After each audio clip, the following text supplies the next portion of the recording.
What's up, everyone? Welcome back to another review, and this time we're taking a look at The Naked Gun, the 2025 sequel to the Leslie Nielsen trilogy. The film stars Liam Neeson, Pamela Anderson, Danny Houston, and Paul Walter Hauser. Directed by Akivia Schaefer of The Lonely Island. The film is also produced by Seth MacFarlane. I'm going to do my best to make this review as short as I possibly can, because when it's all said and done, I thoroughly enjoyed The Naked Gun.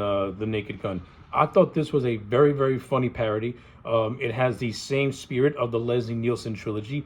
And not only that, you can tell this movie pays a lot of reverence to that trilogy because it does a lot of callbacks to the trilogy, but at the same time, it also preserves a lot of the characters from that movie as well in really fitting tributes. And I'll give the credit to Seth MacFarlane. Even though he produced this movie, you can tell that he had a lot of reverence for the Naked Gun trilogy because he paid it respect with this movie. Now, going into this movie, I wasn't sure what to really get out of it. You know, Leslie Nielsen has long since passed away, so will it be the same? Will it be different? Like, how are you going to pull this off? But I can honestly say that after you watch the first 5 minutes of this movie, you're in for a fun ride. Casting Liam Neeson to play Frank Drebin Jr. was a stroke of genius. Liam Neeson makes this movie. His deadpan performance is freaking hysterical. Yeah, like, to me, Liam Neeson channeled the spirit of Leslie Nielsen, and it absolutely shows on screen. Like, Liam is having such a great time playing this role, and it's really, like I said, it's really very prevalent in the first 5 minutes when you have the bank heist scene, which was shown in the trailers, where he's disguised as a schoolgirl. He has these cheesy one-liners, and then he just starts like beating up all the bad guys, throwing lollipops, biting guns with his mouth, and just doing the most insane, ridiculous thing. There's this one scene where he's like playing a game of patty cake with one thug, and then he uses his hands to like as a gun to shoot him. Absolutely hysterical. Like, the first 5 minutes of this movie, if it does not have you laughing, then this movie's not for you. Like, if you're not laughing in the first 5 minutes, then just turn the movie off and just pay it no mind, because the whole movie is like this. Now, does every single joke in this movie land? I mean, no. You do have running gags that, you know, they start off as being funny, and then as it goes on, they kind of run into the ground a little bit. The one gag that I did find funny, there's this running joke where where the Frank Drebin Jr. character is constantly getting a cup of coffee. And that joke never really got old to me. Like, it always got funny because it would happen in the most ridiculous of times when you weren't expecting it. But then there's this one gag where he's interrogating one of the criminals who were in the bank heist, and they're showing footage from a body cam. I think this show kind of ran on a little too long, and it kind of stopped being funny towards the end of it.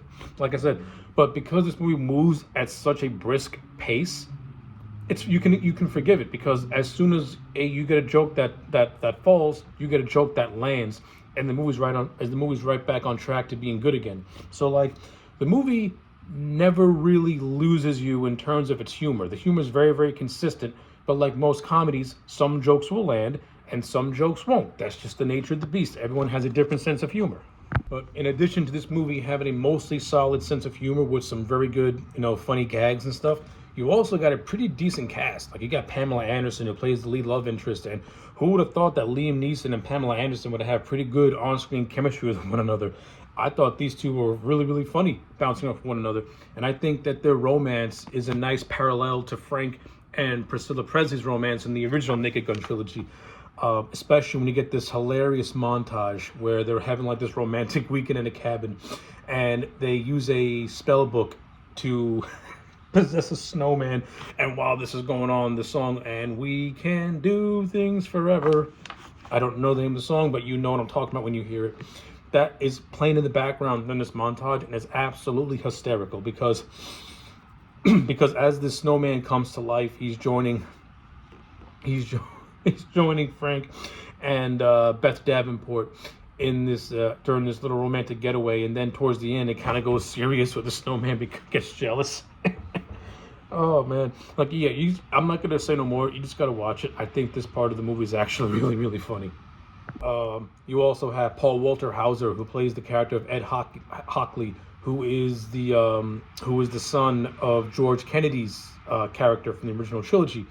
I love how they pay respect to Leslie Nielsen and George Kennedy in one scene, which I thought was really, really cool.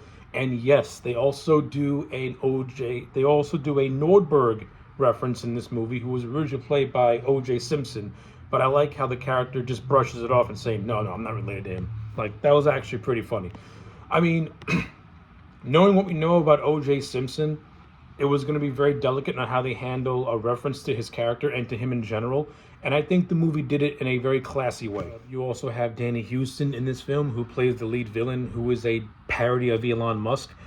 His whole thing is that he has this thing called the primordial law of toughness, aka the plot. Nice. I love how that's actually a very funny gag. But essentially, his end game is to revert everything back to the old age and have people commit random acts of violence. Why does he want to do this? I actually forgot what his motivation was. But in a movie like The Naked Gun, you can excuse it for just being over the top and ridiculous. But I actually think, like Liam Neeson, Danny Houston plays it totally straight as a character, and he has a lot of funny moments. I think the scene of Leslie Nielsen and Danny Houston going back and forth about the Black Eyed Peas is one of the funnier jokes. I also like the I also like the scene at this nightclub where Frank Drebin gives Beth the most ridiculous fake name, and the fact that Danny Houston's character constantly says it in a straight face is utterly hilarious.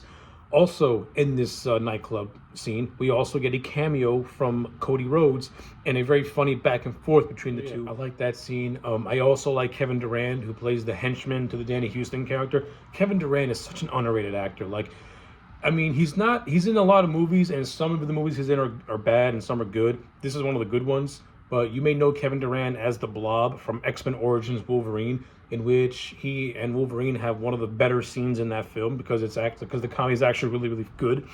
And he just has some really good one-liners in that movie as well. Well, I like him in this movie too.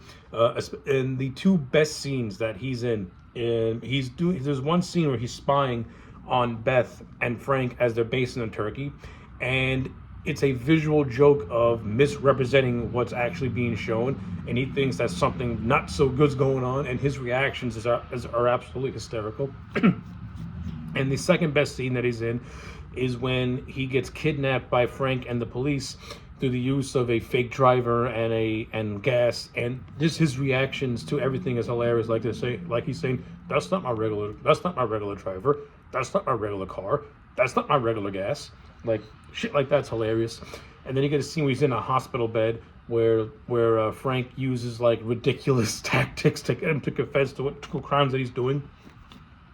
And this also leads to one of my other favorite jokes, which is an interrogation scene on top of an interrogation scene, which I'm not going to explain every single bit of that scene. Just watch it. It's actually really, really funny. But ultimately it ends where we think Frank is going to be arrested by Internal Affairs. But once she mentions that she bribed a bunch of workers, she's the one that ends up getting arrested. Like, you gotta watch the scene. It's really, really funny. But ultimately, the movie ends with Frank and Danny Houston get into a fist fight in the middle of the park, and I love how when Frank gut shots Danny Houston's character, he just starts saying, "Ow! You punched me in my tummy, the soft part. Now I got a tummy ache." Like, that shit's absolutely hilarious. And then during a whole monologue, we get a gag where Batista takes over the role for a minute, and they do a joke where Leslie Nielsen is using the commode. It's funny stuff. I love it a lot. And yes, they do pay another tribute to Leslie Nielsen, where he does play a role in the climax in the form of being reincarnated as an owl. This is actually something that was set up at the end of the movie, and it had a nice payoff that had a good setup at the beginning of the movie and had a nice payoff at the end of the movie. And I like how you got like a little father and son teaming up to take down the bad guy. That was actually really cool. And it was nice and it was also cool to have Frank Drebin Jr. be there in spirit along with his son. So like, as a fan of the trilogy, seeing that's good stuff. Like, I like stuff like that. It's cool. I like the whole thing of the final act taking place during a UFC fight where Danny Houston's character has hidden the plot machine inside the New Year's balls. Like, that's just even more stupid, but funny as well. Who? And then you also have an appearance by CCH Pounder, who plays the captain of Police Squad. So, yeah, like, I don't want to give, like, yeah, I think that's in terms of the major beats of this movie. It's fun. Like, this movie moves at a mile a minute. It's never boring. It never slows down. The pacing is very short. It's a very short movie. It's very brisk. So that's why a lot of the jokes will land or not land. The action sequences are actually fucking hysterical and they're hilarious, especially this one scene where Liam Neeson's fighting a bunch of thugs at the nightclub in this control room. Funny ass scene. And he also gets a call by his mom, who is who is played once again by Priscilla Presley. So that was actually pretty cool. Like I said, this is what I mean where I say that Seth MacFarlane paid a loving tribute to what came before this movie. Like, he didn't downgrade it, or he didn't downgrade anything. Like, this acts as a good legacy movie to what came before. It's one of the better legacy sequels, especially in the modern times where they're very hit and miss. This is actually one of the good ones because it maintains the spirit of what came before. If I were to have any criticism aside from the jokes being hit and miss, I would have liked to have seen more of Ed and Frank Jr. team up in this movie to kind of harken back to the spirit of George Kennedy and Liam Neeson. Mainly because I thought Kennedy and Neeson and Leslie Nielsen in the OG trilogy had a lot of funny moments, and I think you could have gotten some mileage out of Paul Walter Hauser and Liam Neeson together in more scenes. But the scenes they do have, I think it's funny, and I also think that Paul Walter Hauser also was very funny in this movie in his own right. Yeah, I don't really have a whole lot more to say about The Naked Gun. Overall, very solid movie. If you like parody movies, you're going to like this. If you like the Naked Gun movies, you're definitely going to like this. Since I am a fan of parody movies and I do like the Naked Gun trilogy, and the fact that I thought this movie paid a loving tribute to what came before it while also standing on its own 2 feet and having a lot of funny moments and a lot of funny gags, I'm going to give this movie a solid 8 out of 10. I do recommend it. So yeah, those are my thoughts on The Naked Gun. Let me know yours in the comment sections down below. Like the video and subscribe, and I'll check you back next time for more.